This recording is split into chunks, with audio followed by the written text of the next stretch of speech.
ప్రభు అయిన యేసుక్రీస్తు నామములో ఈ రాత్రి సమయంలో బైబిల్ తరగతికి వచ్చినటువంటి సహోదరి సహోదరులు అందరికీ కూడా వందనాలు తెలియజేస్తున్నాను. ఆన్లైన్లో దేవుని యొక్క వాక్యం వీక్షిస్తున్నటువంటి ప్రతి సహోదరి సహోదరునికి చింతపల్లిలో ఉన్నటువంటి క్రీస్తు సంఘం తరపుగా హృదయపూర్వకమైన వందనాలు తెలియజేస్తున్నామండి. అంతా బాగున్నారు కదా? చలి తగ్గుతుంది, దోమలు కూడా కొంచెం తగ్గినట్లు ఉన్నాయి. సరే, దేవుని యొక్క వాక్యం మనం చదువుకునే ముందు ప్రార్థన చేసుకుందాం. ప్రార్థన చేసుకుని వాక్యం చదువుకుని ధ్యానం చేయడానికి ప్రయత్నం చేద్దాం. మహాపరిశుద్ధుడును ప్రేమమయులను మా పరలోకపు తండ్రి, మీ పరిశుద్ధమైన ఘనమైన ఉన్నతమైన శ్రేష్టమైన నామానికి స్తుతులు స్తోత్రాలు సమర్పణ చేస్తున్నామండి. గతించిన శుక్రవారం నుంచి ఇంత పర్యంతము మీ మహా దయచేత కృపచేత నన్ను మమ్మల్ని సజీవ లెక్కలో ఉంచి సురక్షితంగా కాచి కాపాడి ఈ రాత్రి సమయంలో ప్రియమైన మీ బిడ్డలతో కలిసి పరిశుద్ధులను మీ లేఖనాలు ధ్యానించడానికి మీ సన్నిధిలో ప్రార్థించడానికి మీరు మాకు ఇచ్చిన సమయం బట్టి స్తుతులు స్తోత్రాలు సమర్పణ చేస్తూ ఉంటున్నాం. ఇంత పర్యంతము కీర్తన ద్వారా మిమ్మల్ని స్తుతించడంలో మాకు సహకరించారు, మా స్తుతులు మీరు అంగీకరించారు. అందరిని బట్టి మీకు స్తోత్రాలు చెల్లిస్తూ ఉంటున్నాం. ఇప్పుడు వచ్చిన ప్రతి బిడ్డను దీవించండి నేను. అలాగనే మరి యూట్యూబ్లో ఛానల్లో మీ యొక్క వాక్యాన్ని ఎవరైతే శ్రద్ధగా వింటున్నారో వారందరిపై మీ యొక్క దీవెన కృపరింప చేయమని విజ్ఞాపన చేస్తూ ఉంటున్నాను. గత శుక్రవారం నుంచి ఇంతవరకు మీరు కాచి కాపాడిన మీ కృపను బట్టి కృతజ్ఞతలు తెలియజేస్తున్నాను. అలాగే సమయంలో మీ లేఖనాల ద్వారా మాతో మాట్లాడతారని నాయనా మీ సన్నిధిలో మనం చేస్తున్నాను. పరిశుద్ధమైన మీ లేఖనాలు ప్రియమైన మీ బిడ్డలకు అందించడానికి చిన్న పనిముట్టుగా నన్ను వాడుకొని మీ నామకు మహించుకోండి. దానికి వ్యతిరేకమైనటువంటి సమస్త సాధారణ శక్తులను మీ కుమారుని కృష్ణంలో బంధిస్తూ కొద్ది సమయం మీరే మాతో మాట్లాడి మీ నామకు మహించుకుంటారని యేసుక్రీస్తు వారి అతి పరిశుద్ధుని నామంలో ఈ ప్రార్థనని వేడుకుంటున్నాను. పరలోక తండ్రి, ఆమేన్. మరోసారి అందరికీ వందనాలు. గత శుక్రవారం మనం ఏ వాక్యం నేర్చుకున్నామో చెప్పాలి. ఏ సంఘం గురించి చెప్పాను? Very good. ఎఫెస్లో ఉన్నటువంటి సంఘం గురించి తెలియజేయడం జరిగింది. ఎఫెస్లో ఉన్నటువంటి సంఘానికి ఉన్నటువంటి లోపం ఏంటి? తొలి ప్రేమ కోల్పోయింది. తొలి ప్రేమ కోల్పోయినటువంటి సంఘం అది. మరి మన సంఘంలో తొలి ప్రేమ ఉందా?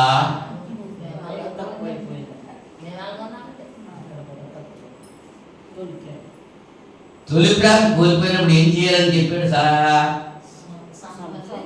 నువ్వు ఏ విషయంలో పడిపోయావో, ఎక్కడ పడిపోయావో ఆ మొట్టమొదటి నీకున్నటువంటి ప్రేమ ఆసక్తి తిరిగి సమకూర్చుకో. లేకపోతే నీ దగ్గర ఉన్నటువంటి దీపస్తంభాన్ని తీసివేస్తానన్నాడు. కండిషన్ పెట్టాడు.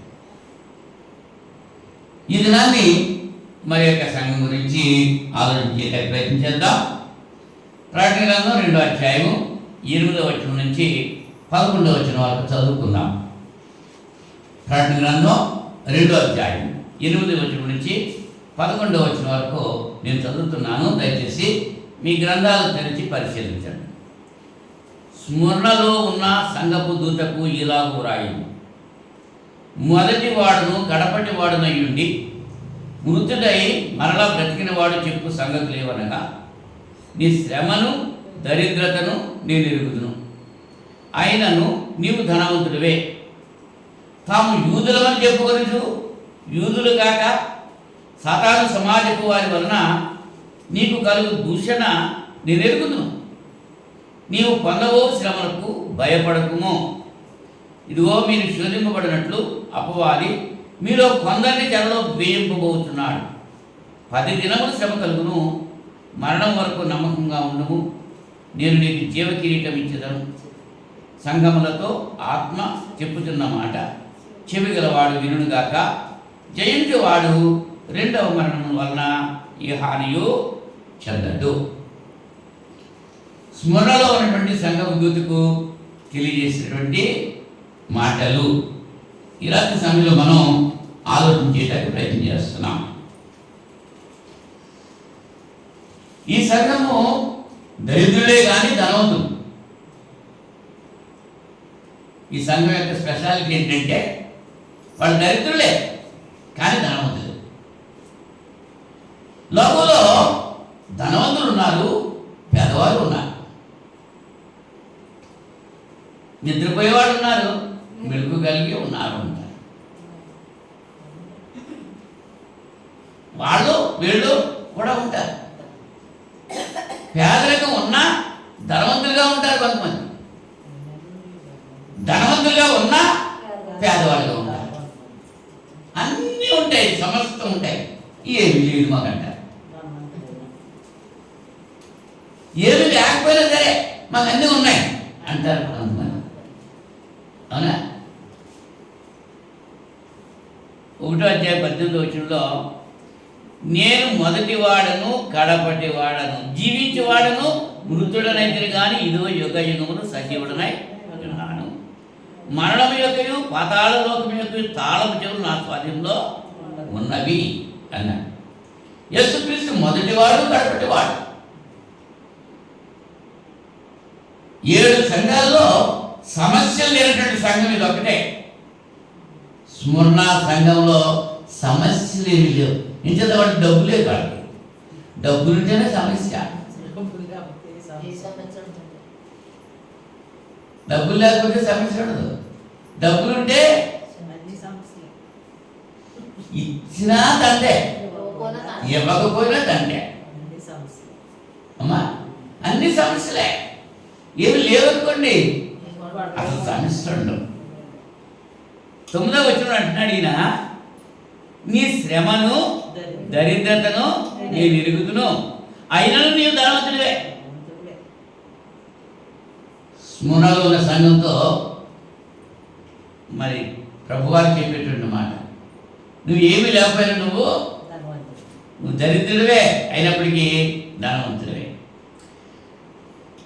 క్రైస్తవులు అయినప్పుడే వారు పేదవారు అయ్యారేమో మనకు తెలీదు. కొరింథీ మొదటి పత్రికలో 1వ అధ్యాయము ఎందుకు వాళ్ళు పేదవారు అయ్యారు అనేటువంటి విషయాన్ని కొరింథీ మొదటి పత్రిక 1వ అధ్యాయము 26వ వచనం నుంచి చదివితే, సహోదరులారా మిమ్మల్ని పిలిచిన పిలుపును చూడండి, మీలో లోకరీతిని జ్ఞానులైనను గనులైనను గొప్ప వంశం వారైనను అనేకులు పిలువబడలేదు. కానీ ఏ శరీరియు దేవుని ఎదుట అతిశయింపకుండానట్లు జ్ఞానులకు సిగ్గుపరచకు లోకంలో నుండి వెర్రి వారిని దేవుడు ఏర్పరచుకుని ఉన్నాడు. బలవంతులైన వారిని సిగ్గుపరచకు లోకంలో బలహీనమైన వారిని దేవుడు ఏర్పరచుకుని ఉన్నాడు.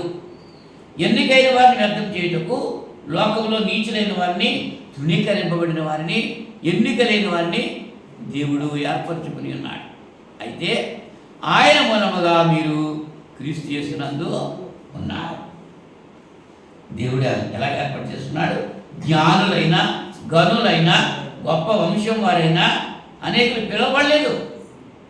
ఏ శరీరం కూడా దేవుని ఎదుట అతిశయించకుండా ఉండగలిగినట్లుగా జ్ఞానులను సిగ్గుపరచడానికి లోకంలో నుండి వెర్రి వారిని దేవుడు ఏర్పాటు చేస్తున్నాడు. జ్ఞానుల జ్ఞానం ఏమయ్యాను అంటాడు. యేసుప్రభు వారు పుట్టిన సందర్భంలో తూర్పు దేశాల నుంచి జ్ఞానులు వచ్చారండి. ఆ నక్షత్రాలు చూసి వచ్చారు. ఈ రోజు మందిరం వరకు వచ్చారు. అవునా? అక్కడి నుంచి వాళ్ళ జ్ఞానం ఏమైపోయింది? అంతవరకు తీసుకొచ్చి నక్షత్రం అక్కడికి తీసుకెళ్తాదని గుర్తు తెలియదు వాళ్ళకి. రాజు కాబట్టి రాజు దర్బార్లో పుడతాడు, అంతఃపురంలో ఉంటాడని వాళ్ళ అంటే జ్ఞానుల జ్ఞానం విరుద్ధమైపోయింది. జ్ఞాని ఏమాయను, శాస్త్రి ఏమాయను అంటున్నాడు. ఈ లోకపు జ్ఞానం దేవుని దృష్టిలో వెర్రి వాళ్ళగా ఉంటున్నాడు. కానీ మానవుడు అనుకుంటాడు నేనే జ్ఞానవంతుని అనుకుంటున్నాడు. అంతే, నా అంత జ్ఞానం లేడు అనుకుంటున్నాడు. మరి వీళ్ళు దేవుడు ఏర్పాటు చేసినట్లుగా మరి జ్ఞానులు కానీ గనులు కానీ గొప్ప వంశం వారు కానీ పిలువబడలేదండి. రోమ ప్రభుత్వం చేత ఒకవేళ పేదవారిగా చేయబడ్డారేమో. అంటే ప్రభుత్వానికి నచ్చింది ఏదైనా సరే క్రైస్తవుల నుంచి లాగేసుకునేవారు. క్రైస్తవుల దగ్గర ఉన్నది ప్రభుత్వానికి నచ్చింది ఏదైనా ఉందనుకో అది లాగేసుకునేవారు. చరిత్రలో మనం చూస్తే రాజులు కూడా సామాన్య మానవుల దగ్గర నుంచి రాజులకు ఏది కలిగితే ఏది కావాలనుకుంటే లాగేసుకునేవారికి. ఇంక రాజు అడిగితే కాదండాకే వీల్లేదు. ఉదాహరణ మనం చూస్తే నాగోతు ద్రాక్ష తోటని ఆహారం లాగేసుకున్నాడు. నాగోతు చంపించేసి కావాలని కోరుకున్నాడు. ఓ పేదవాడిది రాజు కోరుకున్నాడు. వాడు ఏమన్నాడు, పిత్రార్జితాన్ని నేను అమ్మను అన్నాడు. చాలా చూపించాడు. దీనికంటే ఎక్కువ నేను ఇస్తానన్నాడు. ఈ ఖరీదు ఇమ్మన్నాడు. దేనికి ఒప్పుకోలేదు. నా వద్దు, పితరులు ఇచ్చిన స్వాస్థ్యాన్ని కోల్పోవడానికి ఇష్టపడలేదు. గృహము, విత్తము, పితరులు ఇచ్చిన స్వాస్థ్యము, గుణవతి అయిన భార్య, యెహోవా ఇచ్చు బహుమానం. ఈ బహుమానాన్ని, దేవుడిచ్చిన బహుమానాన్ని నేను విడిచిపెట్టను అన్నాడు. అందుచేత అతని మీద తప్పుడు నిందలు మోపి అతన్ని చంపించేసి అతని యొక్క తోట యేసు ప్రభు కూడా మన కొరకు దరిద్రుడైపోయాడండి. కొరింథీ 2వ పత్రిక 8వ అధ్యాయం 9వ వచనంలో, కొరింథీ 2వ పత్రిక 8వ అధ్యాయము 9వ వచనంలో, మీరు మన ప్రభు అయిన యేసుక్రీస్తు కృపను ఎరుగుదురు కదా, ఆయన ధనవంతుడయ్యుండి మీరు తన దారిద్ర్యం వలన ధనవంతుడు కావాలని మీ నిమిత్తము దరిద్రుడాయను. మగరే ఎవరి నిమిత్తం? మీ నిమిత్తం, అన నిమిత్తం. ధనవంతుడైనటువంటి క్రీస్తు మన కొరకు దరిద్రుడైపోయాడు. దేవుని కుడిపార్శ్వమున కూర్చుండడం విడిచిపెట్టకూడదు భాగ్యం అని ఎంచుకోలేదు. కానీ దాసుని స్వరూపం ధరించి ఈ లోకానికి వచ్చాడు. ఎవరి కోసము? మన కోసమే. వారు దరిద్రత కలిగి ఉన్నారు. ఎవరండి వాళ్ళు? స్మరణలో ఉన్నటువంటి సంఘం. అయినా వారు దేవునిలో ధనవంతులే. లూకా సువార్త 21వ అధ్యాయంలో మొదటి 4 వచనాల్లో యేసు ప్రభు వారు పేద విధవరాలు ఉపమానం చెప్పారు. కానుక పెట్టెలో కానుకలు వేస్తూ ఉండగా యేసు ప్రభు వారు అక్కడ నుండి చూస్తూ ఉన్నారు. ఎవరెవరు ఏ కానుక వేస్తున్నారో చూస్తూనే ఉన్నాడు ఆయన. ఆయన కానుకలు పట్టడం అయిపోయిన తర్వాత మీలో మీ అందరిలో కంటే ఈ విధవరాలు అందరికంటే ఎక్కువ వేసింది అని. పేద విధవరాలు 2 కాసులు వేసింది. ఆ 2 కాసులు వేసిన తర్వాత ఆమెకి ఇంకా ఏమీ లేదు. ఇంకా అంటే దానికి ఉన్నదంతా వేసేసింది. ఎంత గొప్ప విశ్వాసం మనకుందా? 4 రోజులకి బచ్చి ఉండగానే మాకు ఏం లేవన్నా. ధనవంతులయ్యుండి దరిద్రులుగా పిలువబడుతున్నారు. ఈమె దరిద్రురాలయ్యుండి ధనవంతురాలుగా ఈవేళ ఇప్పుడు కూడా మనం చెప్పుకుంటున్నాం. ఇంకా మన పిల్లలు చెప్పుకుంటారు. పేద విధవరాలు 2 కాసులు వేసి అందరికంటే ఎక్కువగా ఆమె అందరూ చెప్పుకుంటున్నారు. మరి మనల్ని ఎవరు చెప్పుకుంటున్నారు? జేబు ఖాళీగా ఉన్నా ఇవ్వాలనేటువంటి మనసు ఉంటే వాడు ధనవంతుడే. జేబు నిండా డబ్బులుండి ఏమి ఇవ్వకపోతే ఇతరులకి వాడు దరిద్రుడే. అంచేత ధనవంతుడు దరిద్రుడయ్యాడా? ధనవంతుడు పంచపక్ష ప్రమాణాలు తీశాడు. ఉదాహరణకు బట్టలు కట్టుకున్నాడు. కానీ ఎక్కడికి వెళ్ళేది చనిపోయాక దేవుని గురించి తెలియలేదు వారికి. పక్కన ఉన్నటువంటి పేదవాడిని కనికరించలేకపోయాడు. పేదలను కనికరించేవాడు యెహోవాకు అప్పించువాడు అన్నాడు సామెతల గ్రంథంలో. దేవుడికి అప్పిస్తే ఆయన ఉంచుకుంటాడా? మనమైతే అప్పులు ఇచ్చేస్తే ఎక్కువ చేస్తూ ఉంటాం. ఉన్నా సరే లేవు బాబు మా దగ్గర అంటారు. మరి దేవుడు అలాగంటాడా? అది ఆయన ఇప్పుడు ఎవరిని ఉంచుకోడు. మనం కూడా ఎవరిని ఉంచుకోకూడదు. దేవుని బిడ్డలుగా ఒకరికి ఒకరు రుణం ఉండటానికి వీల్లేదు. ప్రార్థన చేయటంలో తప్ప ఏ విషయంలో కూడా ఎవరికి రుణపడి ఉండకూడదని దశలోనిక పత్రికలో పౌలు గారు సెలవిస్తున్నారు. కాబట్టి మనం శారీరక దరిద్రత కలిగి ఉన్నప్పటికీ కూడా ఈ స్మరణలో ఉన్నటువంటి సంఘము ఆత్మీయంగా ధనవంతులు. ధన విషయంలో జాగ్రత్తగా ఉండాలి. ధనవంతుడు ఒకసారి యేసు ప్రభు దగ్గరికి వచ్చాడు. ఒక అధికారి ధనవంతుడు. లూకా సువార్త 18వ అధ్యాయము 24-25 వచనాల్లో ఈ విషయాన్ని మనం చూస్తాం. ఒక అధికారి ధనవంతుడైనటువంటి వ్యక్తి, అతడు మిక్కిలి ధనవంతుడు కనుక ఏ మాట విన్నాడు? అంక పైన చదవాలి. 24వ వచనంలో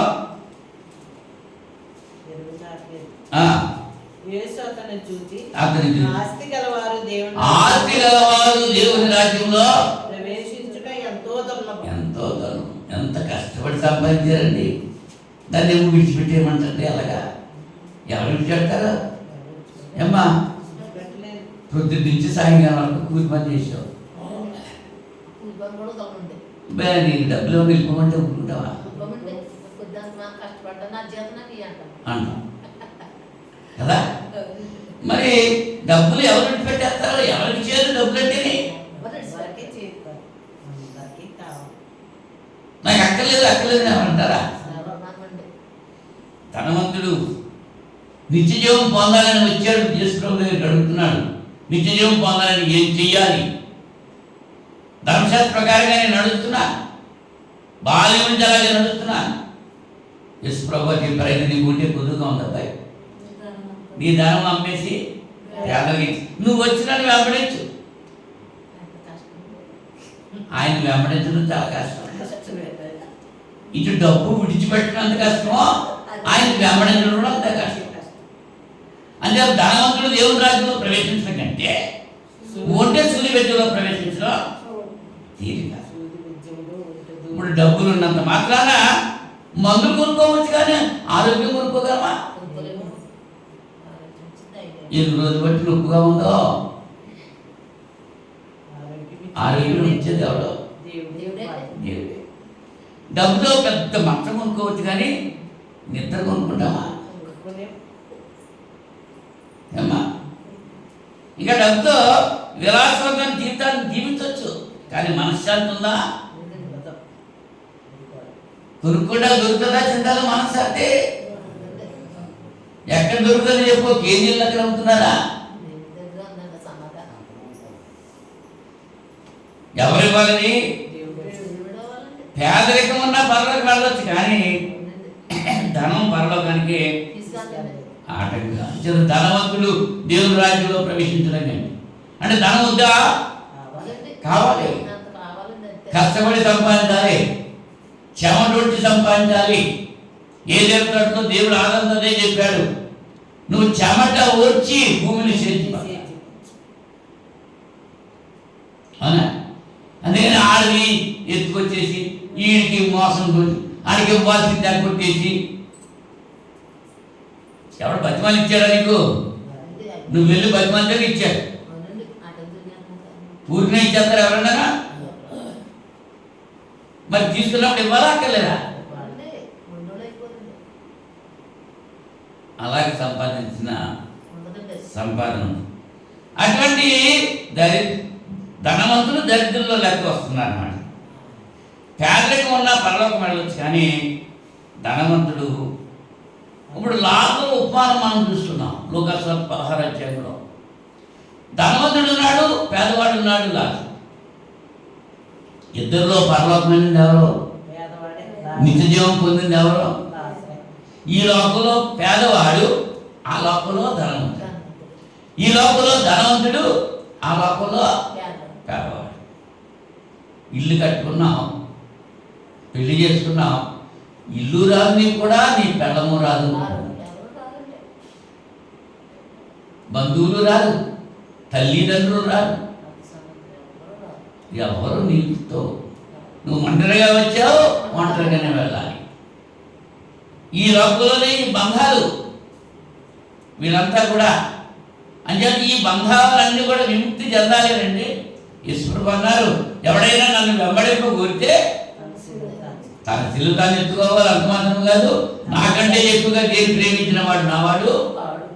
తన తండ్రి కానీ తల్లిని కానీ ఎవరిని ప్రేమించిన వాడు నావాడు. మొట్టమొదటి స్థానం దేవునికి ఇవ్వాలి. అలా ఇస్తేనే దీన్ని మనం. వారు ఎందుకు ధనవంతులు? ఈ స్మరణలో ఉన్నటువంటి సంఘ బిడ్డలు ధనవంతులు ఎందుకు అయ్యారు అంటే, యాకోబు పత్రిక 2వ అధ్యాయము 5వ వచనంలో, యాకోబు పత్రిక 2వ అధ్యాయం 5వ వచనంలో,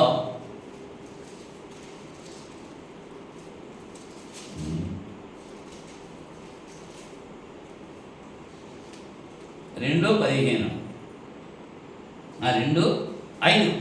కాదు.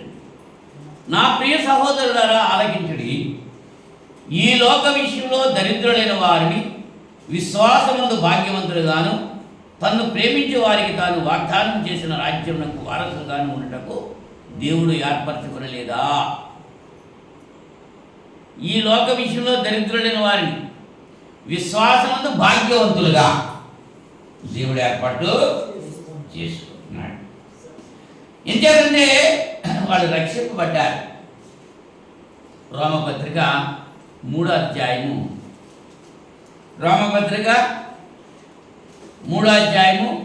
25వ వచనంలో, 3వ అధ్యాయము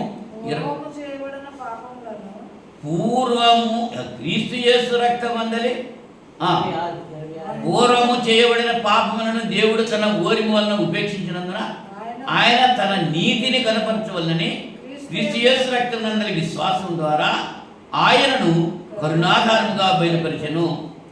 దేవుడు ఇప్పటి కాలం ముందు తన నీతిని కనపరిచిన నిమిత్తము తాను నీతిమంతుడును, యేసునందు విశ్వాసం కలవాని నీతిమంతుగా తీర్చివాడినయ్యుటకు ఆయన అలాగూ చేశాడు. యేసునందు విశ్వాసం ఉంచిన వారిని కూడా నీతిమంతుడిగా ఆయన చేస్తారు. ఎందరూ యేసును అంగీకరిస్తారో వారందరూ దేవుని కుమారులు అవడానికి ఆయన అధికారము. ఈ స్మరణలో ఉన్నటువంటి సంఘము పరిశుద్ధాత్మను పొందారు. అపొస్తలుల కార్యాలు 2వ అధ్యాయము 38వ వచనంలో, 2వ అధ్యాయము 38వ వచనంలో, ఈ వాగ్దానం మీకు మీ పిల్లలకు దూరస్తులందరూ కనుక ప్రభు అయిన మన దేవుడు తన యొద్దకు పిలిచిన వారికి అందరికీ చెందును అని వారితో చెప్పారు. వాళ్ళు విన్నారు వాక్యం, మార్మణి పొందారు, బాప్తిసం పొందారు, మూర్ఖులకి తరవారికి వేరుగా ఉన్నారు, రక్షించబడ్డారు. అందుచేత వాళ్ళు ధనవంతులుగా పిలువబడుతున్నారు. ఎందుకంటే వాడు దేవునికి వారికి మధ్యవర్తి క్రీస్తు ఉన్నాడు. ఎవరండి మధ్యవర్తి? క్రీస్తే మధ్యవర్తి. తిమోతి మొదటి పత్రిక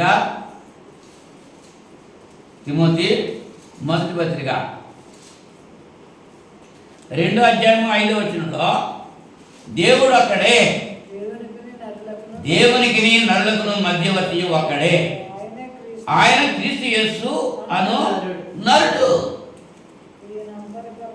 ఆయన నరుడండి, దేవనరుడు. దేవుడు అక్కడే, ఇతర దేవుడు లేరు. ఇవాళ వాదాలు ఆడుతున్నారండి. యేసు ప్రభు దేవుడు అని. యేసు ప్రభువే దేవుడు అని ఉందా? దేవునితో సమానుడు. దేవుని కుమారుడు.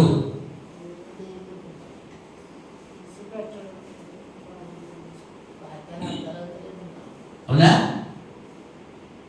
ఫిలిప్పీ పత్రికలో యేసుప్రభు గురించి పౌలు గారు ఏం చెప్తున్నాడు? ఆయన దేవుని కుమారుడయ్యుండి దేవుని కుడిపార్శ్వన కూర్చుండుట విడిచిపెట్టకూడని భాగ్యమని ఎంచుకోలేదు, కానీ దాసుల స్వరూపం ధరించాడు. మళ్ళా దేవుడు చెప్పిన పని నెరవేర్చి ఆయన మళ్ళా తండ్రి దగ్గరికి వెళ్ళిపోయాడు. ఎక్కడి నుంచి వచ్చాడో అక్కడికి వెళ్ళిపోయాడు. ఎక్కడ కూర్చున్నాడు అక్కడ కూర్చున్నాడు. తండ్రి కుడిపార్శ్వన కూర్చుని మన కొరకు విజ్ఞాపన చేస్తున్నాడు. నిజంగా దేవుడు ఒక్కడే, దేవునికి మానవునికి మధ్యవర్తి ఒక్కడే, ఆయన క్రీస్తు యేసును నరుడు అని తెలియజేస్తున్నాడు. ఈ స్మరణ సంఘము ఆ విశ్వాసం కలిగి ఉంది. దేవుడు వారికి తండ్రిగా ఉన్నాడు. కొరింథీ రెండో పత్రిక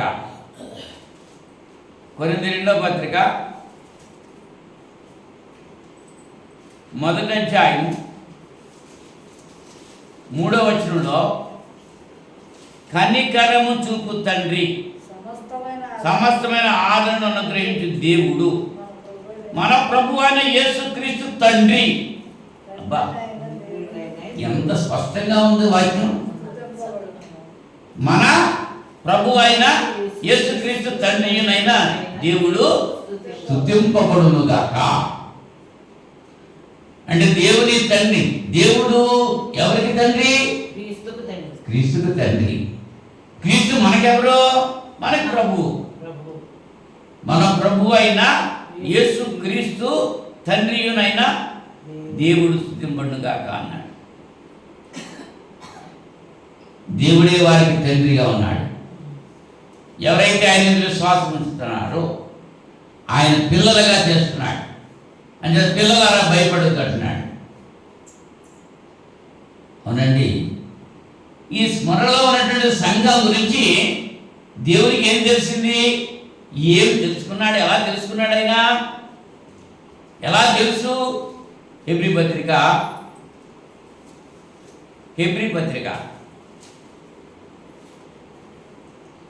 5వ అధ్యాయం,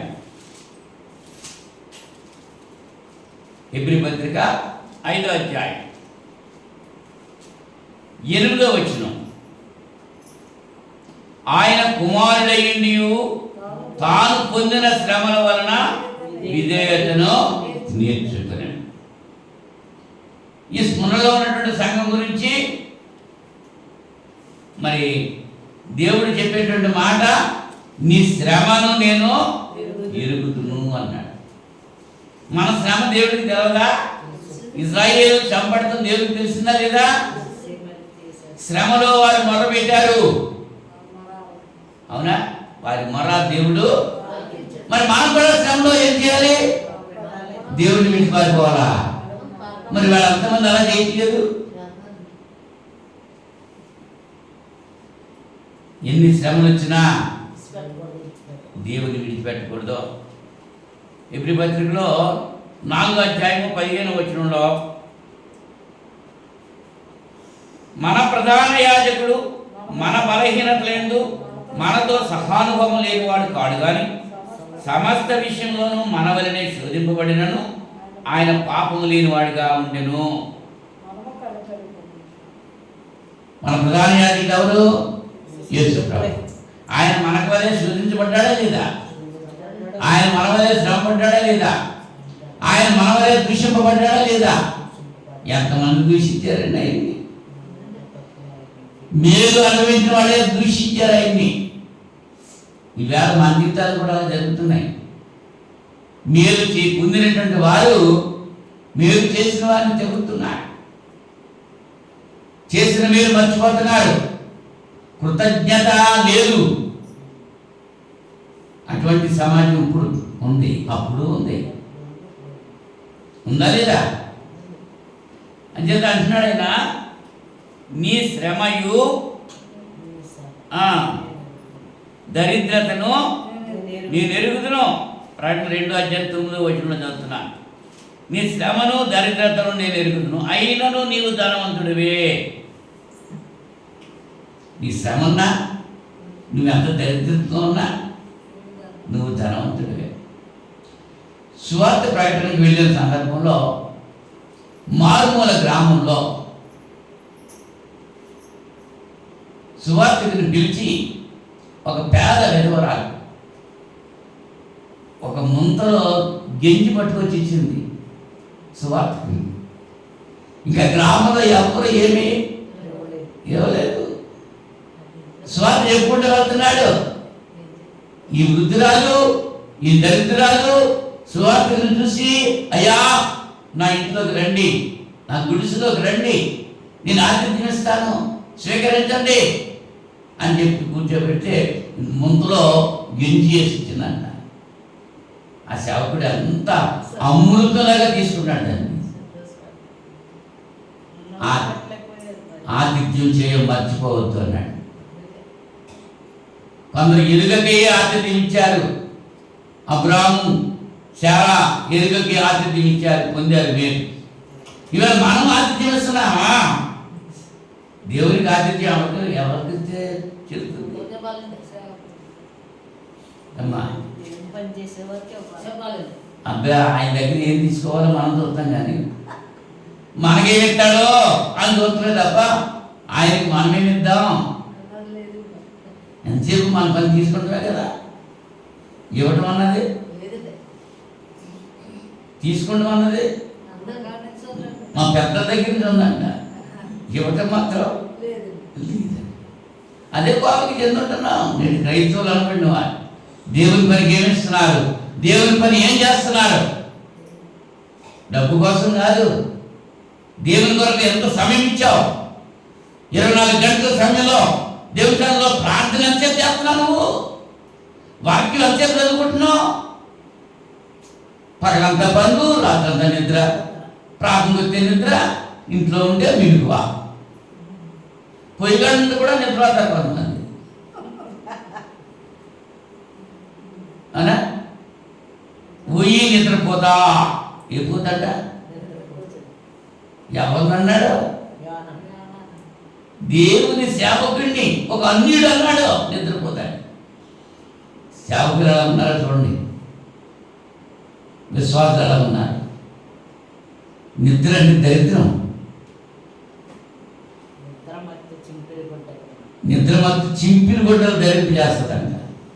నిద్రపోకూడదు, మిడుపుగా ఉండాలి. దూషణ, యూదులు కాకుండానే యూదులు అని పిలువబడుతున్నారంటే తాము యూదులమని చెప్పుకొనొచ్చు, యూదులు కాక సాధారణ సమాజపు వారి వలన నీకు కలుగు దూషణ నేను ఎరుగుతున్నాడు. వాళ్ళు క్రైస్తువులు కాదు, క్రైస్తువులు అయ్యింది క్రైస్తువులాగా ఉండాలి, విగ్రహాలను అయిపోతున్నారు. బయటికి వెళ్తే చెవిని చూస్తారు, ఎదురొచ్చారు చెవులతో నీళ్ళట్టుకుని వెళ్తారు. ఎవరిలో? అన్నిలో క్రైస్తవులా? ఇవన్నీ చేస్తూ నేను క్రైస్తవుని అనుకుంటే సిగ్గుందా? క్రీస్తుని వెంబడించేవాడే క్రైస్తవుడు, క్రీస్తు అడుగుజాడలో నడిచేవాడే క్రైస్తవుడు, క్రీస్తు యొక్క మాటకు లోబడిన వాడే క్రైస్తవుడు. అంచేత ఆయన చెప్పారు యేసుప్రభు వారు, నా మాటలు విని వాటి చొప్పున చేయి ప్రతివాడు బండ మీద తన ఇల్లు కట్టిన బుద్ధిమంతుని కోరు. విని విడిచిపెట్టడం కాదు, విన్న ప్రకారంగా నడవాలి, జీవించాలి. ఆ జీవితం ఉన్నప్పుడే ఆయన ఇష్టపడతాడు. మాటలు కాదు, మా ఇంటి దగ్గర మాపుడు భోజనం మీ ఇంటి దగ్గర అంటాం మనం, అవునా? అలాగ ఉండకూడదు. పొందబోవు శ్రమలు, దూషణలు నాకు తెలుసు. స్మరణలో ఉన్నటువంటి సంఘం గురించి యేసు ప్రభు మాట్లాడుతున్నాడు. నీ శ్రమలు నాకు తెలుసు, నిన్ను దూషించే వారి దూషణ మాటలు నాకు తెలుసు. అయినా సరే నువ్వు 10 దినాలు వచ్చుకో. ఎన్ని రోజులండి? 10 అంటే లెక్కెట్టి 10 కాదు, 10 దినాలంటే సంపూర్ణం. పేతురు మొదటి పత్రిక 1వ అధ్యాయం 6వ వచనంలో, పేతురు మొదటి పత్రిక 1వ అధ్యాయం 6వ వచనంలో, ఇందువలన మీరు మిక్కిలి ఆనందించున్నారు. కానీ అవసరమును బట్టి నానా విధములైన శోధనల చేత ప్రస్తుతం కొంచెము కాలం మీకు దుఃఖము కలుగుతున్నది. ఎంతకాలం ఉంటుంది దుఃఖం? నశించుపో సువర్ణము అగ్ని పరీక్ష వలన శుద్ధపరచబడుతున్నది కదా. దానికంటే అమూల్యమైన మీ విశ్వాసము ఈ శోధనల చేత పరీక్షకు నిలిచిందాయి. యేసుక్రీస్తు ప్రత్యక్షమైనప్పుడు మీకు మెప్పును మహిమయు ఘనతయు కలుగుటకు కారణము. శ్రమ పొందడం మంచిదా కదా? శ్రమ తర్వాత విశ్రాంతి వస్తుంది. గర్భిణీ స్త్రీ శ్రమ పడుతుంది బిడ్డను ప్రసవించడానికి. ఎంత కష్టమమ్మా! బిడ్డ ప్రసవించిన తర్వాత ఆ బాధ అంతా ఏమవుతుంది? మర్చిపోతుంది. సుఖం వచ్చేస్తుంది, ఆనందం వచ్చేస్తుంది. ఇల్లు కట్టుకుంటే చాలా కష్టమే. ఇప్పుడు గోడ కట్టేస్తున్నారు దాసు బంగారం. ఎంత కష్టమో!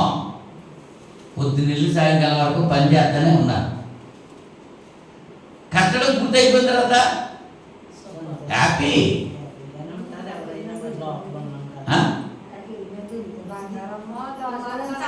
అలా చూసి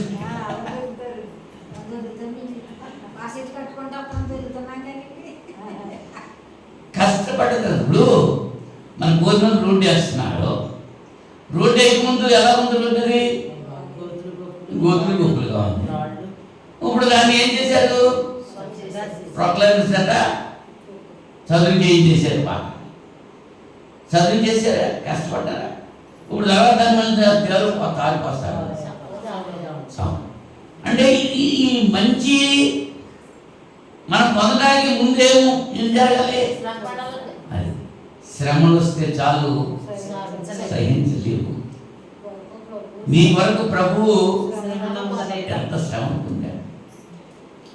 ఆ శ్రమ పొందాడు కాబట్టే, ఆయన సహించుకున్నాడు కాబట్టే అన్ని నామముల కంటే పై నామము దేవుడు ఆయనకి ఇచ్చాడు. అదే ఫిలిప్పీ పత్రికలో చెప్తున్నాడు 2వ అధ్యాయం. క్రీస్తు యేసుకు కలిగిన ఈ మనసు మీరును కలిగిన అని చెప్పి దాని గురించి తెలియజేస్తూ, అందుచేత అన్ని నామముల కంటే పై నామము దేవుడు ఆయనకు ఇచ్చింది. ఎవరు పొందింది? ఎవరు? యేసుక్రీస్తు. మరి ఇద్దరు ఒకటేనా? ఇక్కడ వాదాలు వచ్చేస్తున్నాయి. వింతకి వినేవారికి వేదన కలుగుతుంది. మీరు వాదించుకుంటున్నారు, మళ్ళీ పోస్టులు పెట్టుకుంటూ. కాలం పరిపూర్ణమైనప్పుడు దేవుడు తన కుమారుని లోకానికి పంపించాడు. పంపించింది ఎవరు? దేవుడు. పంపబడ్డది ఎవరు? క్రీస్తు. వచ్చాడా లేదా? మరి దేవుడే వచ్చేసాడని చెప్పి అంచేత ఎందుకు పరిగణనటువంటి వారాల గురించి వెళ్ళకూడదు. వెళ్ళొచ్చమ్మా. 10 దినాలు శ్రమ కలుగుతుంది అబ్బాయి, మరణం వరకు నువ్వు నమ్మకంగా ఉండు, నీకు జీవ కిరీటం ఇస్తానంటున్నాడు. మత్తయి సువార్త 24వ అధ్యాయము. మత్తయి సువార్త 24వ అధ్యాయము 13వ వచనంలో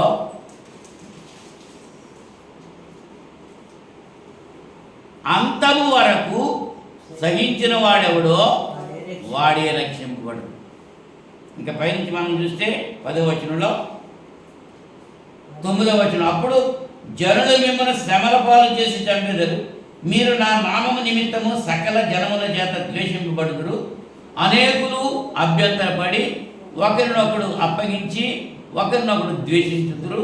అనేకులైన అబద్ధ ప్రవక్తలు వచ్చి పలువురిని మోసపరచెదరు. అక్రమం విస్తరించడం చేత అనేకుల ప్రేమ చల్లారును. అంతము వరకు సహించిన వాడెవడో వాడే రక్షింపబడు. మరియు ఈ రాజ్య సువార్త సకల జనములకు సఖ్యాంతమై లోకమందు అంతటను ప్రకటింపబడును. అటు తర్వాత అంతము వచ్చును. ఏమైపోయిందండి? అక్రమము విస్తరించింది, ప్రేమ చల్లారిపోయింది. క్రమంగా ఉంటే ప్రేమ ఉంటాయి, క్రమత లేదు. క్రమత తప్పినప్పుడు ఏమైంది? అక్రమం వచ్చింది. అక్రమం వస్తే ప్రేమ చల్లారిపోయింది.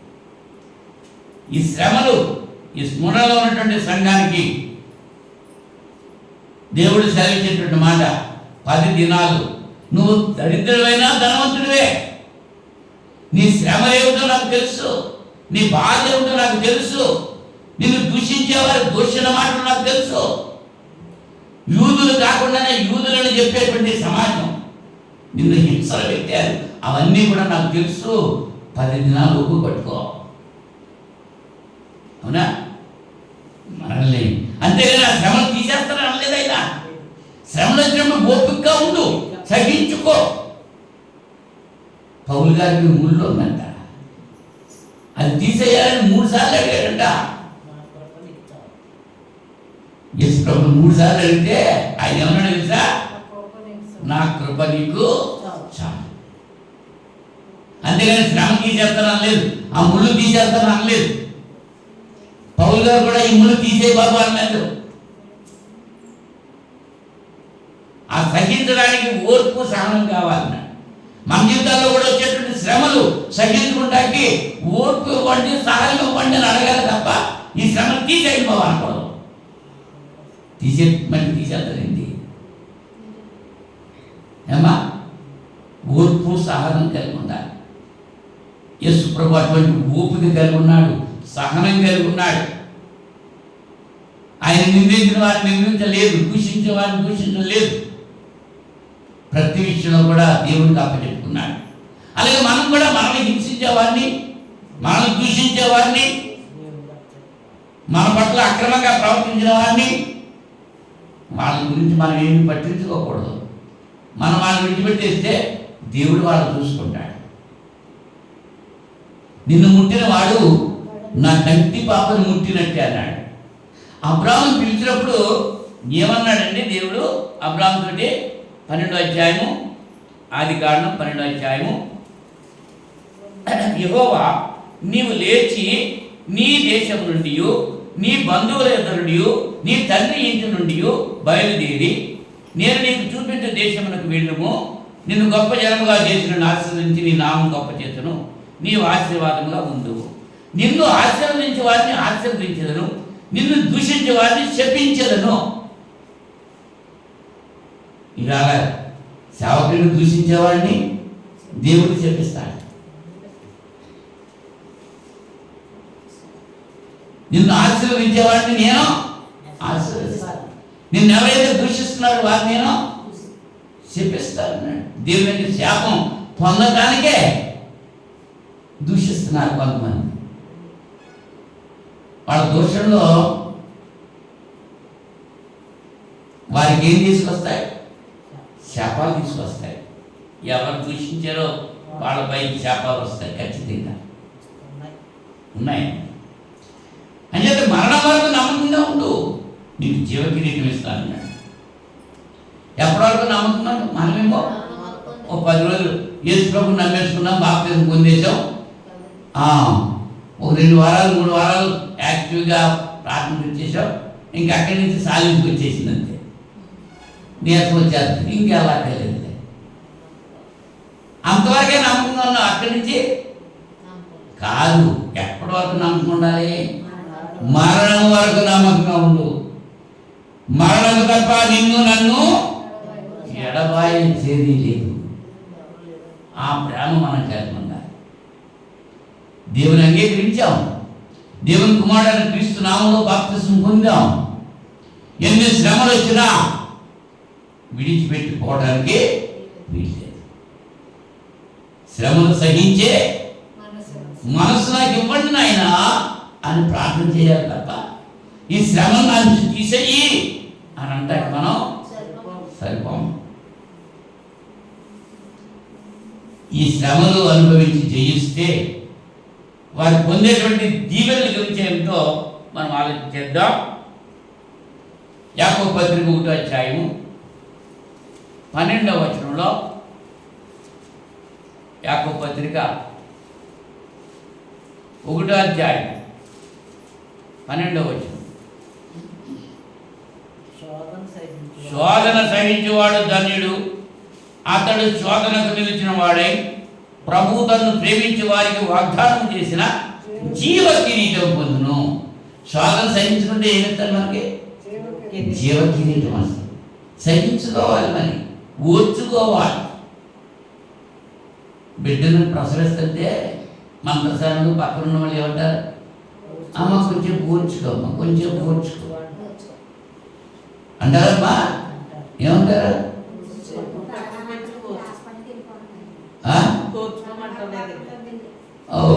ఇప్పుడు ఆ ఓర్చుకునే మనసు లేక ఆసుపత్రికి వెళ్ళిపోయి పొయ్యం చేసుకుంటున్నాను.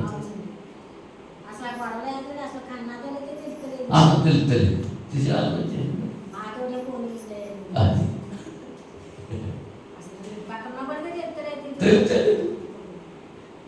అంటే టెక్నాలజీ అంత పెరిగిపోయి చూసావా? ఎప్పుడు కావాలంటే అప్పుడు ఆపరేషన్ చేస్తున్నారు. మళ్ళీ వాళ్ళు మొత్తాలు చూసుకుని ఫలానా టైంలో చెయ్యాలి, అప్పుడే పుట్టాలి, పిల్లోడు పుట్టాలి, ఆ గడిలోనే రావాలి, అప్పుడే ఆపరేషన్ చేయండి అని డాక్టర్లు కూడా చెప్పేస్తున్నారు. ఎంత పెరిగిపోయి చూసారా? మరి అలాగా మరి బిడ్డల్ని ఇవ్వటానికి ఏమైనా ఏర్పాట్లు ఉన్నాయా? ఉన్నాయమ్మా? ఎంతమంది పెళ్ళయి చాలా సంవత్సరాలు అయిపోయి పిల్లలు పుట్టకుండా పరిస్థితిస్తున్నారు. మరి వాళ్ళందరికీ పిల్లలు ఇవ్వగలిగేటువంటి కెపాసిటీ ఈ మోడర్న్ డాక్టర్స్ ఏమైనా ఉందా?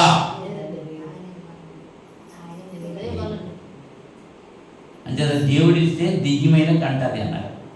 దెయ్యాలు కూడా కంటాయంట. దేవుడిస్తే దేవుడు ఇవ్వాలి అనేది ఎవరిని అడగాలి? ఇచ్చేది దేవుడు, అడగాల్సింది దేవుడిని అడగాలి. దేవుడిని అడగడం మానేసి చెట్లు పట్టుకుని కావలించుకుంటాం, స్తంభాలు పట్టుకుని కావలించుకుంటాం, గుడి చుట్టూ పొర్లు దండాలు పెట్టుకుంటాం. అలా పెడితే పిల్లలు పుట్టేస్తారా? అందులో పండు తిరిగితే పిల్లలు పుట్టేస్తారా? అతి పండు తిరిగితే పిల్లలు పుట్టేస్తారా?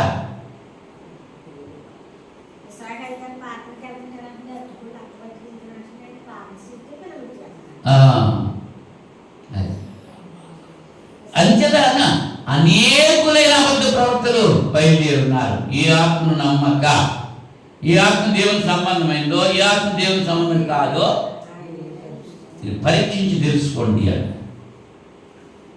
మంచి ఉంది, చెడ్డ ఉంది, మంచిదో తెలుసు, చెడ్డదో తెలుసుకోవాలి.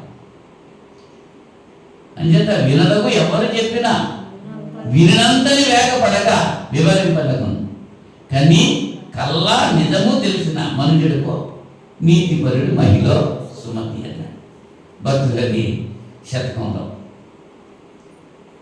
ఎవరు చెప్పినా వినాలి, అది మంచిదో చెడ్డేదో. కానీ విన్న తర్వాత మంచి చేస్తామా? సీరియల్స్ ఎన్నో వచ్చేస్తున్నాయి, చూసేస్తున్నాను. అత్తగారిని కోడలు ఎలా చంపేస్తుందో, అవునా? ఈ రకరకాలు వచ్చేస్తాయి, అన్నీ నేర్చేసుకుంటున్నారు జనం. ఒక అమ్మాయి పెళ్లి చేసుకుని హనీమూన్కి తీసుకెళ్ళిందంట భర్తని. తీసుకెళ్ళి అక్కడ ప్రియుడి చేత కలిసి భర్తను చంపించేసింది.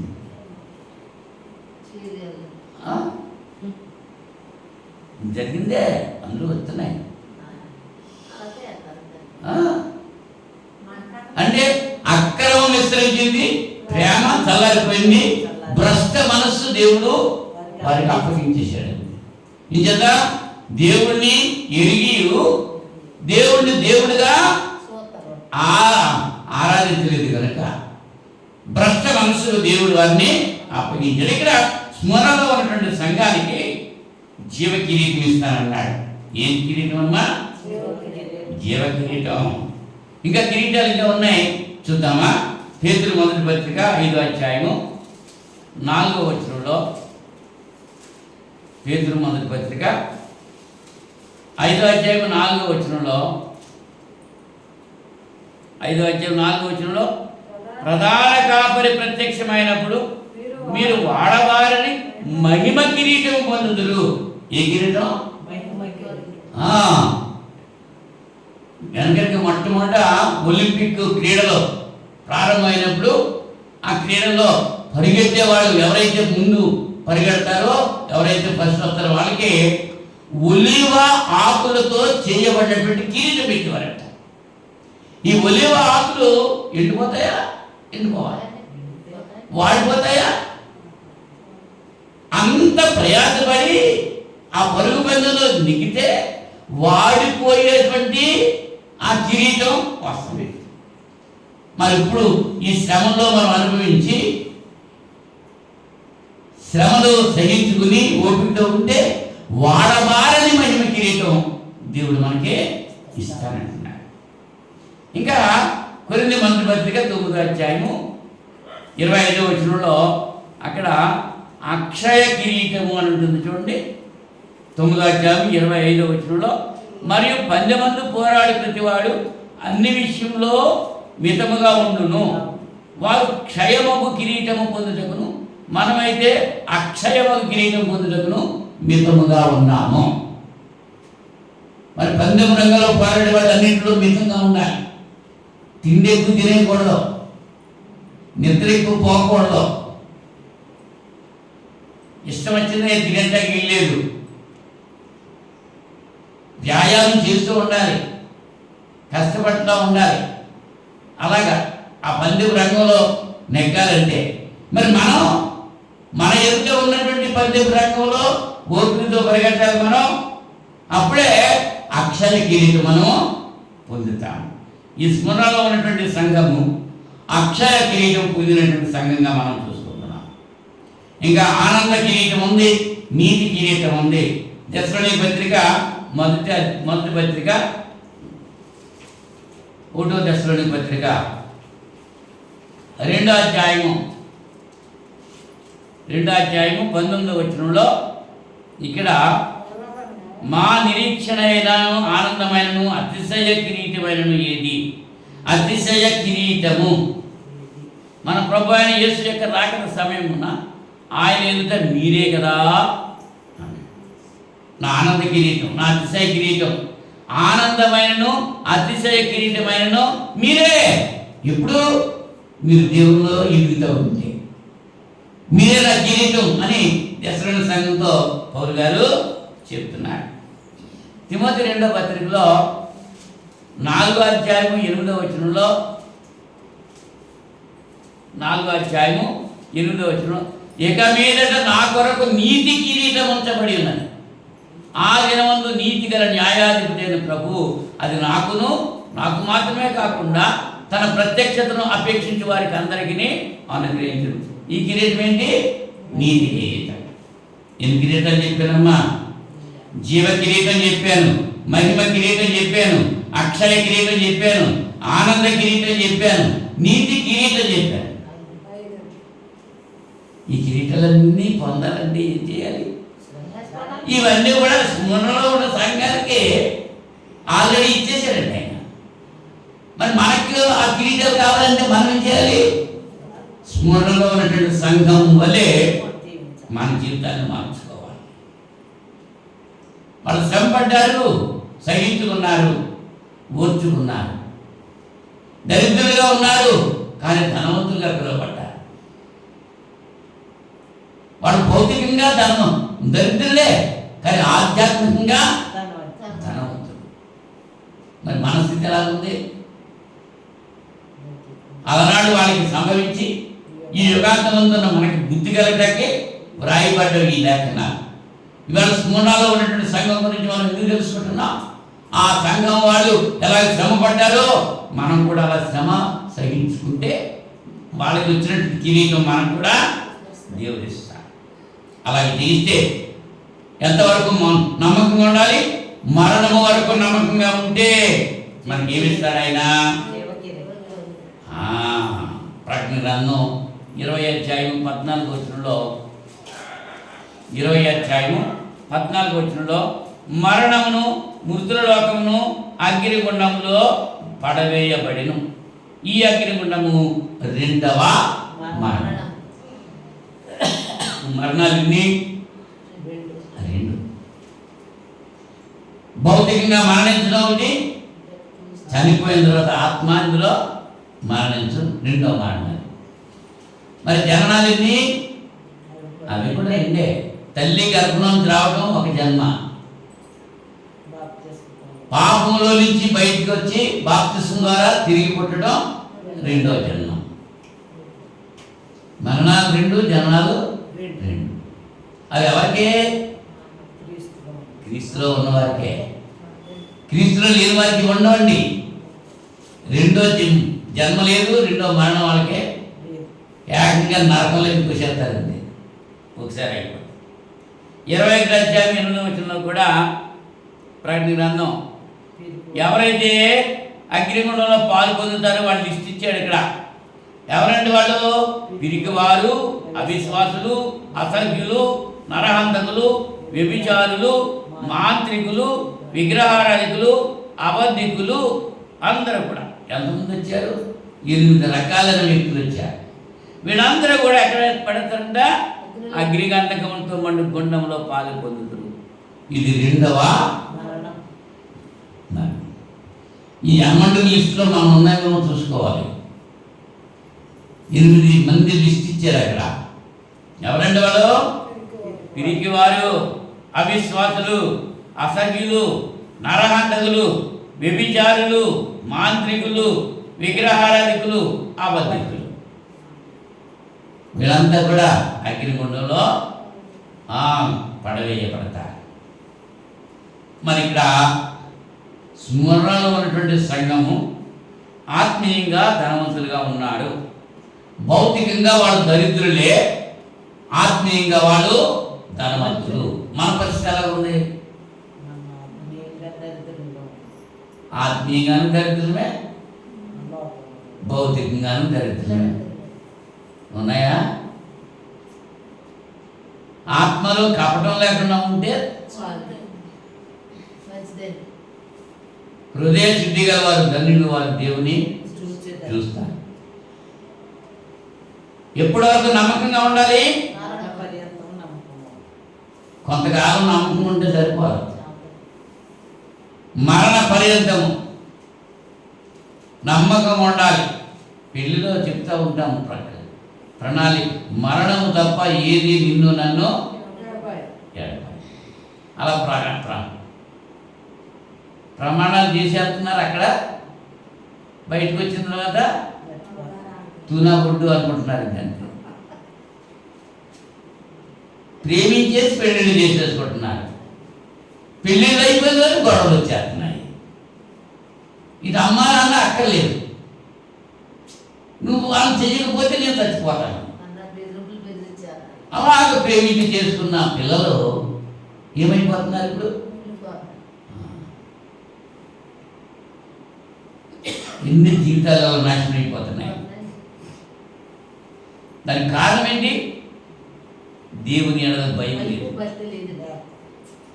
దేవుని పట్ల భక్తి లేదు, దేవుని పట్ల విశ్వాసం లేదు. ఇశ్రాయేలీయులకి దేవుని పట్ల విశ్వాసం లేదు. అంచేత వాళ్ళు దేవుని విడిచిపెట్టి అన్య దేవతలను ఆరాధించారు. మరి మనకుందా? దేవుని పట్ల విశ్వాసం ఉంటే ఆరాధన మాంతావా? దేవుని పట్ల విశ్వాసం ఉంటే దేవుని పని మాంతావా? దేవుని కొరకు జీవించడం మానేస్తావా? అందరూ తమ తమ సొంత పనుల్లో ఉన్నారు. దేవుని పని చేసేవాడు ఎవడో లేడు. సొంత పని అలా చేసుకుంటారా? మన దేవుని పని దేవుడు ఏం చేయమంటున్నాడు? కుర్చీ చేసుకుని ఫ్యాన్ కింద కూర్చో వాక్యం విను అంటున్నాడు. ఇక అదేగా పని. ఎండలోకి వెళ్ళిపోయి పని చేయమంటలేదు. అక్కడ దేవుడు ఏమంటున్నాడు? ప్రయాసపడి భారము అవుతున్న సమస్తమైన వారా నా దగ్గరికి రండి, నేను మీకు విశ్రాంతి కలుగుతాను.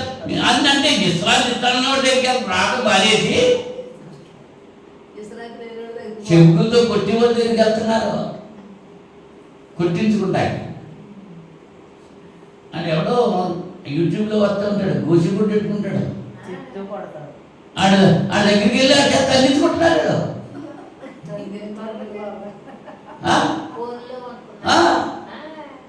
ఎంతమందో వెళ్ళిపోయి ఆ దగ్గరికి తల్లించుకుంటున్నారు. తండ్రి బాబు అంటే గోసిగుడ్డు ఉంటే పెట్టుకున్నాడు. ఇంకా అందరూ ఆ దగ్గరికి వెళ్ళిపోయి తల్లించేసుకుంటున్నారు. ఎంతమంది అంటే చిక్కు చేయడు కదా. నేను పరిశుద్ధుడిని, మీరు పరిశుద్ధులుగా ఉండండి అని చెప్పి దేవుడు పిలుస్తున్నాడు. ఆయన దగ్గరికి వచ్చి ఎలా ఉండాలి?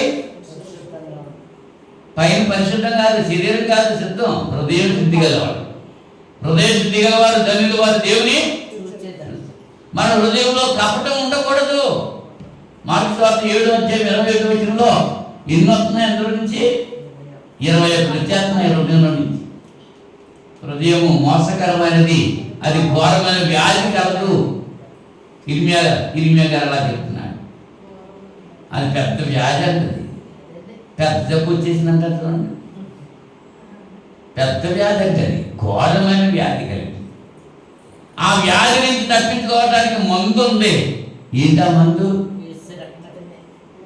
పాపరోగానికి మందు. పరిగెత్తి కొనకపోతే దొరకది మందు అన్నాడు. ఆ రక్తమే, యేసు రక్తమే మందు. ఆ యేసు రక్తం నీకు కావాలంటే నువ్వేం చేయాలి? నీ పాపాన్ని విడిచిపెట్టాలి. పాపం నీలో ఉంచుకొని ప్రార్థన చేస్తూ ఉంటే దేవుని తండ్రిగా ప్రార్థన వెళ్తాం. పాపాన్ని విడిచిపెట్టాలి, ఒప్పుకోవాలి, విడిచిపెట్టాలి. అప్పుడు మన ప్రార్థన దేవుడు ఆలకిస్తాడు.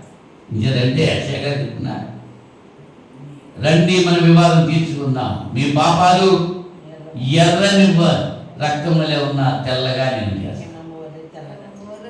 రక్షింప నేరగైనట్టు యెహోవా హస్తం కొరత కాలేదు, విన నేరగైనట్టు ఆయన చెవులు మందగించలేదు. మీ పాపాలే ఆయనకు మీకు అడ్డుగా ఉన్నాయి. ఆ పాపాలు తొలగించుకోండి. అబ్బే అయంటే ఎంతో ప్రేమ. వాటిని ఎక్కడ మనం విడిచిపెడతామా? విడిచిపెడితేనే, అన్ని విడిచిపెడితేనే ఆయన చేర్చుకుంటానంటున్నాడు. నా యొద్దకు వచ్చేవాడు సమస్తాన్ని విడిచిపెట్టాలి. జక్కయ్యని పిలిచాడు యేసు ప్రభు, జక్కయ్యా దిగిరవయ్యా, నేడు నేను నీ ఇంట. ఆ ఇంట అంటే ఆ ఇంట్లోనా? ఆయన హృదయంలో ఉంటారన్నాడు. ఎప్పుడైతే యేసు ప్రభు అతను హృదయంలోకి వెళ్ళాడో జక్కయ్య మారిపోయాడు. ఎవరన్నా బలవంతం చేశారా జక్కయ్యని స్టేట్మెంట్ ఇవ్వమని? మనల్ని ఎంత బలవంతం చేసినా ఏమన్నాడు? ప్రభువా నా ఆస్తిలో సగం మీదకి ఇచ్చేస్తాను. ఇంకెందుకు ఆస్తి? నేను ఎవరి దగ్గర అన్యాయంగా తీసుకున్నానో దానికి 4 రెట్లు ఇచ్చేస్తానన్నాడు. 4 రెట్లు. ఇలా అన్యాయంగా ఆస్తి సమకూర్చుకుంటున్నారు. వాళ్ళ కడుపులు కొట్టి, వీళ్ళ కడుపులు కొట్టి, వాళ్ళ బాకీలా కొట్టేసి, వీళ్ళ బాకీలా కొట్టేసి, మళ్ళీ దేవుడు దేవుడు దేవుడు అంటే దేవుడు ఎక్కడ దొరుకుతాడు? అక్రమం విస్తరించడం వల్ల అనేకుల ప్రేమ చల్లారిపోతుంది. జక్కయ్య ఒప్పుకున్నాడు. ఇంకా నాకేం అక్కర్లేదు, నాకు యేసు ప్రభు ఉన్నాడు చాలు, ఇంకా లోకంలో ఏది అక్కర్లేదు.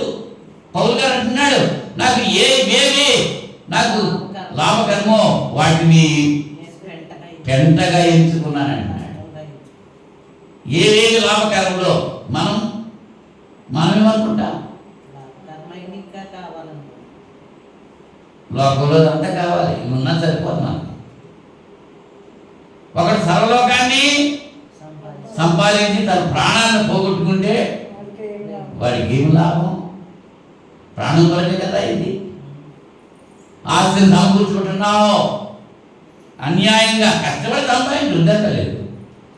ఆస్తి ధనం లేకుండా బ్రతకడం కష్టమే. భోజనం కావాలి, వస్త్రాలు కావాలి, ఉండడానికి నీడ కావాలి, ధనం అక్కర్లేదా?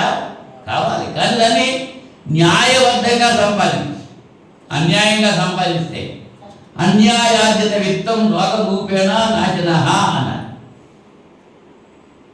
అన్యాయంగా వచ్చింది, రోగంతో పోతుంది. అక్రమం విస్తరించడం వల్ల అనేకుల ప్రేమ చల్లారిపోతుంది. ప్రేమ చల్లారిన రోజుల్లో మనం ఉన్నాం. స్మూర్ణాలో ఉన్నటువంటి సంఘము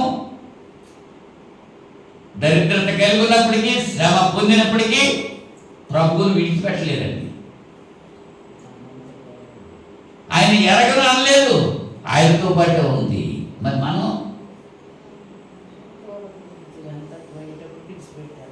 దేవుని విడిచిపెట్టి ఎన్నిసార్లు దూరంగా వెళ్తున్నాం. ఎంతమంది దూరస్తులు అయిపోతున్నారు దేవుడికి? కారణం ఏంటి?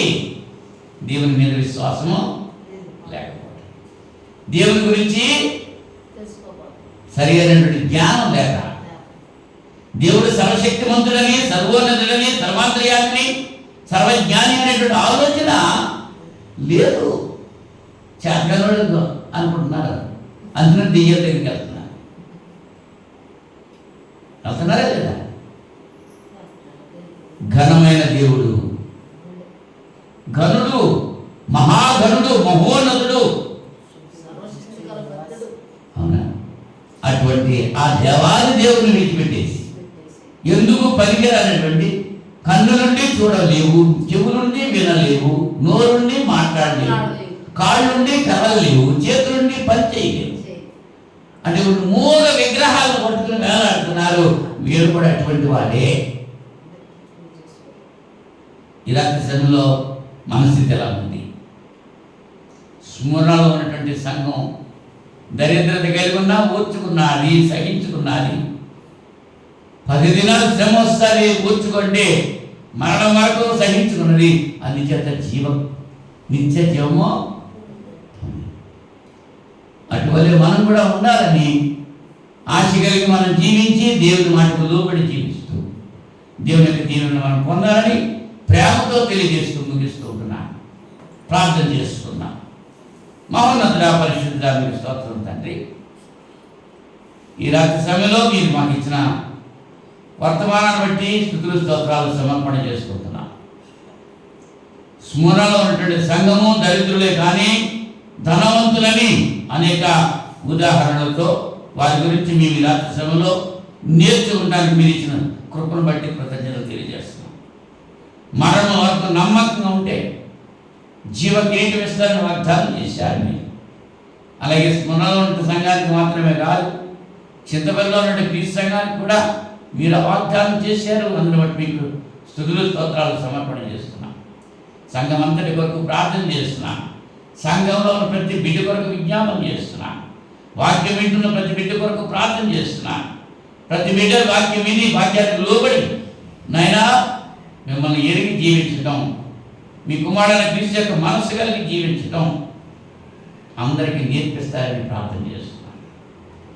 ఈ రాత్రి సమయంలో వెత్తబడిన వాక్యం బిడ్డల హృదయాల్లో పరిపరుచుకుంటానికి 30 ఫలించడానికి సహాయం చేయమని ప్రార్థన చేస్తున్నాం. మీ చిత్తమైతే మరి శుక్రవారం మేమంతా కలిసి మేము స్తుతించి గణపరిచే వాక్యం, ధ్యానించే వాక్యం దయచేస్తారని ఈ ప్రార్థన మహారాష్ట్ర మేము పిక్కుమాడిన యేసుక్రీస్తు నామంలో వేడుకుంటున్నాను తండ్రి. ఆమేన్. ఆమేన్. అందరికీ వందనాలు.